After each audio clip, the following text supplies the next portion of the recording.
Regardez-moi cette sélection de supercars aux couleurs de la police. Porsche, McLaren, Lamborghini, ça a de l'allure, non? Ce sont les stars du 14e Festival des voitures de police de Dijon.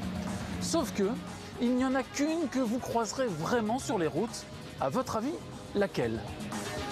Et oui, seule une de ces supercars est une authentique voiture de police actuellement en service. Pour ce show, elle accompagne une vingtaine d'autres modèles réformés qui ont animé les rues de Dijon au volant, des collectionneurs ou de simples admirateurs de ces véhicules d'intervention, mais aussi de vrais policiers de métier comme Alex et Rémi. Les voitures de police, ça évoque quelque chose pour tout le monde. Ça évoque un souvenir de vacances, un film préféré, une série préférée, un jeu vidéo préféré. Même les gens qui n'ont jamais vu ces voitures en vrai, c'est des voitures qui sont reconnaissables de toutes et de tous. Avec leur Ford Explorer et Dodge Charger, issus des rangs de la police américaine, les deux frères animent une chaîne dédiée sur les réseaux sociaux.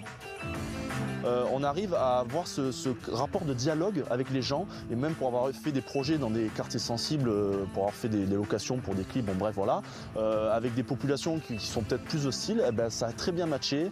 Il y a ce rapport de respect, de communication, donc ça fait un lien. Pendant longtemps, la muscle car de Rémi a sillonné les autoroutes californiennes. Ses atouts, puissance et réactivité.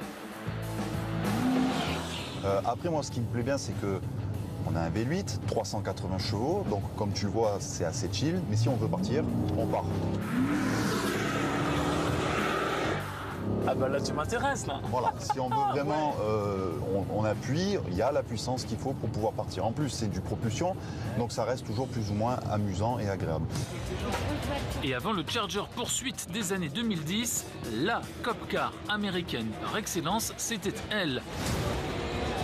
La Ford Crown Victoria, star de cinéma et de télévision, cette auto est entrée dans notre culture populaire. Je vais voir un policier américain, je lui montre une photo, et regardez, je roule avec ça en France, ils sont surpris. Aux États-Unis, il ne va pas se dire, tiens, je vais rentrer un berlingot français de la gendarmerie française. C'est mon rêve. Donc savoir que oui, quelque part, nous, en tant qu'Européens, on est amoureux de leur voiture, oui, ça leur fait un petit quelque chose comme ça. Dennis a lui aussi importé cette Ford Crown Victoria qui patrouillait à Los Angeles et il l'a rééquipée à l'identique, radio, ordinateur, radar embarqué.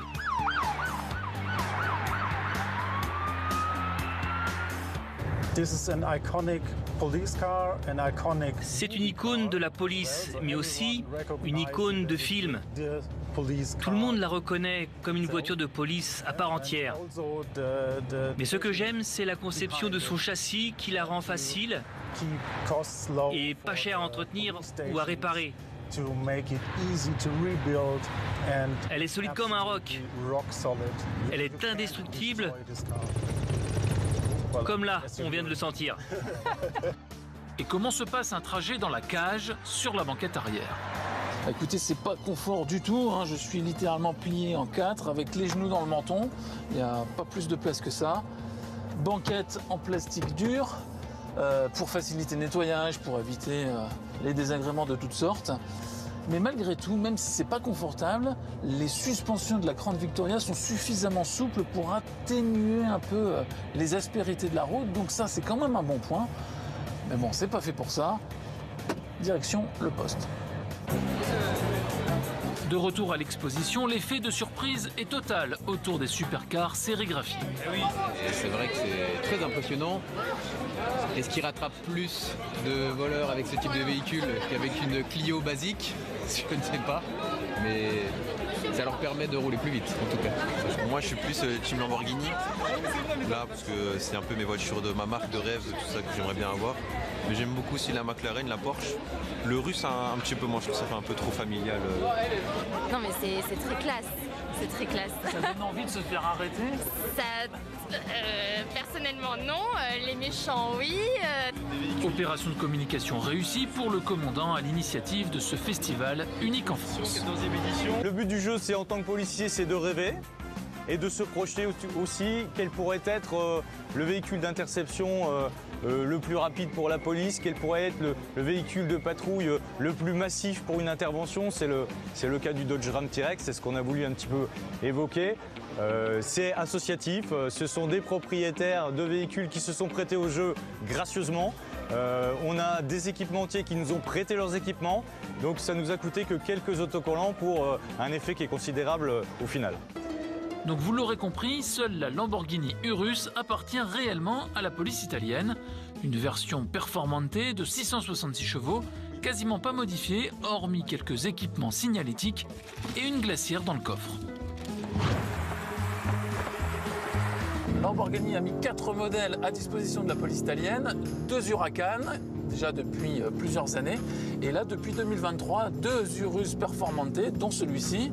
Et les principales missions qui confèrent à cette voiture, eh bien, c'est d'abord du transport d'organes. Eh oui, parfois les hélicoptères sont dans l'incapacité de voler à cause de la météo, donc on demande à la police italienne eh bien, d'aller au plus vite sur les routes.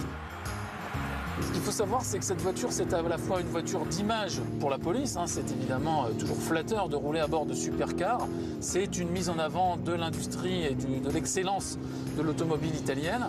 Mais pour Lamborghini aussi, il y a un intérêt, parce que ces voitures qu'ils mettent à disposition des policiers leur permettent d'engranger des informations à propos de la fiabilité du moteur, le châssis, les suspensions, les trains roulants, tout simplement parce que la voiture fait énormément de kilomètres. Ici, par exemple, elle a déjà accompli plus de 110 000 kilomètres en moins de 2 ans.